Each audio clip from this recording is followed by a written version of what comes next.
नमस्कार, times of Swaraj में आप सबों का स्वागत है। मैं हूं संतोष सिंह और आज हम टाइम्स ऑफ स्वराज में बात कर रहे हैं। 2 फेज का इलेक्शन हो चुका है और आज तीसरे फेज का इलेक्शन चल रहा है। लेकिन पहली बार लालू यादव मीडिया से बात कर चुनाव के परिणाम को लेकर, चुनाव को लेकर संक्षिप्त बातचीत किया और उस बातचीत में लालू का जो कॉन्फिडेंस दिख रहा था, मतलब लालू यादव जी का जो कॉन्फिडेंस दिख रहा था, वो कॉन्फिडेंस दिखने वाली बात है।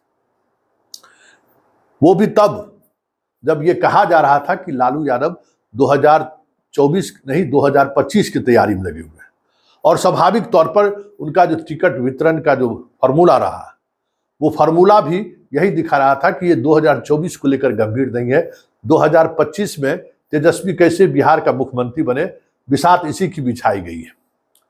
लेकिन जिस तरीके से जनता ने एक अलग अंदाज में मतदान केंद्रों पर आकर वोटिंग किया है, वोटिंग ट्रेंड जिस तरीके का दिख रहा है, और उस ट्रेंड में जो एनडीए या यूं कहे नीतीश कुमार और बीजेपी का जो कास्ट का जो फेविकॉल वाला जो बॉन्डिंग था, वो बॉन्डिंग टूटते हुए दिखा कई जगह पे।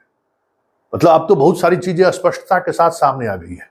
थर्ड फेज में जहां हार का तो कोई सवाल ही नहीं था, कोई भी उम्मीदवार एनडीए का 2.5 लाख से लेकर 4 लाख के बीच से चुनाव जीते थे। लेकिन इस बार लग रहा है कि लड़ाई बहुत कसम-कस में है और परिणाम कुछ भी हो सकता है खगड़िया और अररिया में। इसलिए लालू का लवरेज होना स्वाभाविक है और हो भी क्यों नहीं। पिछले 2019 के चुनाव में इन लोगों को जहां 23% वोट था, वहीं पर 53% वोट एनडीए गठबंधन, मतलब 30% का फर्क था। आप समझ लीजिए, मामूली फर्क नहीं, 30% का कितना वोट परसेंट कमेगा। इसलिए जो सर्वे करने वाली टीम जो या नई तरीके से चुनाव को समझने वाली जो टीम है, वो उसके सामने में यही आंकड़ा था। 30% में बहुत ज्यादा कमेगा, इनकम्बेंसी 10% 15% कमेगा, फिर भी बड़ा फासला। लेकिन उस फासले को जनता ने किस तरीके से पाटा है, या यूं कहे कि जिस आधार पर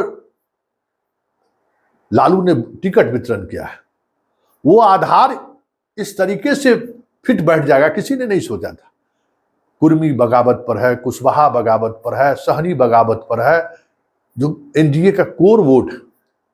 कई जगह पर सवर्ण बगावत पर है।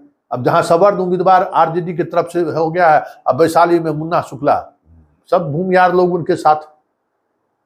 इसी तरीके से एनडीए का कोर वोटर कहीं न कहीं जो बड़े स्तर पर टूटता हुआ दिख रहा है। आज लालू के चेहरे पर जो लवरेज है, लालू जिस तरीके से दावे कर रहे हैं, उसकी वजह यही है। जरा सुनिए क्या कह रहे हैं लालू। बड़ी बड़ी लाइनें लगी हुई है, लाइनें लगी हुई है सब जगह। क्या सब बिहार की आपके तरफ वोटिंग होगी? हाँ, हमारे तरफ वोटिंग हो रही है। लीड देख रहे हैं तीसरे चरण में आप लोग? हमारे तरफ हो रहा है। 2 चरण सर, क्या बिहार का माहौल बदल रहा है? हाँ बिल्कुल, हम लोग की तरफ जा रहा है वोट। मोदी का रहा है 400 पार 400 पार पीएम लगता है मोदी का आपको? है 400 पार हो गए तो अब 400 बोल रहे हैं, चलेगा पार हो गए। कल सर अमित शाह बिहार आए थे, उन्होंने कहा कि पूरे देश में अगर इंडिया अलायंस की सरकार आएगी तो लालू जैसा जंगल राज हो जाएगा। हाँ, जंगल राजा हो जाएगा। भड़का रहे हैं, खड़का रहे हैं, भड़काने आए थे। डर के मारे इतना डर गए हैं कि भड़का रहे हैं। प्रधानमंत्री जब पटना में भी रोड शो हैं, करेंगे। ये कहते हैं कि लालू जी कांग्रेस आएंगे साथ में, तो वो लोग धर्म के आधार पर आरक्षण देंगे और सबका जमीन ले लेंगे, संपत्ति ले लेंगे।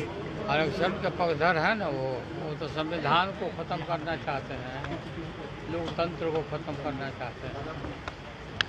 ये बात को जनता के जहन में सारी बात आ गई है, तो इस तरह की बात हो रही है।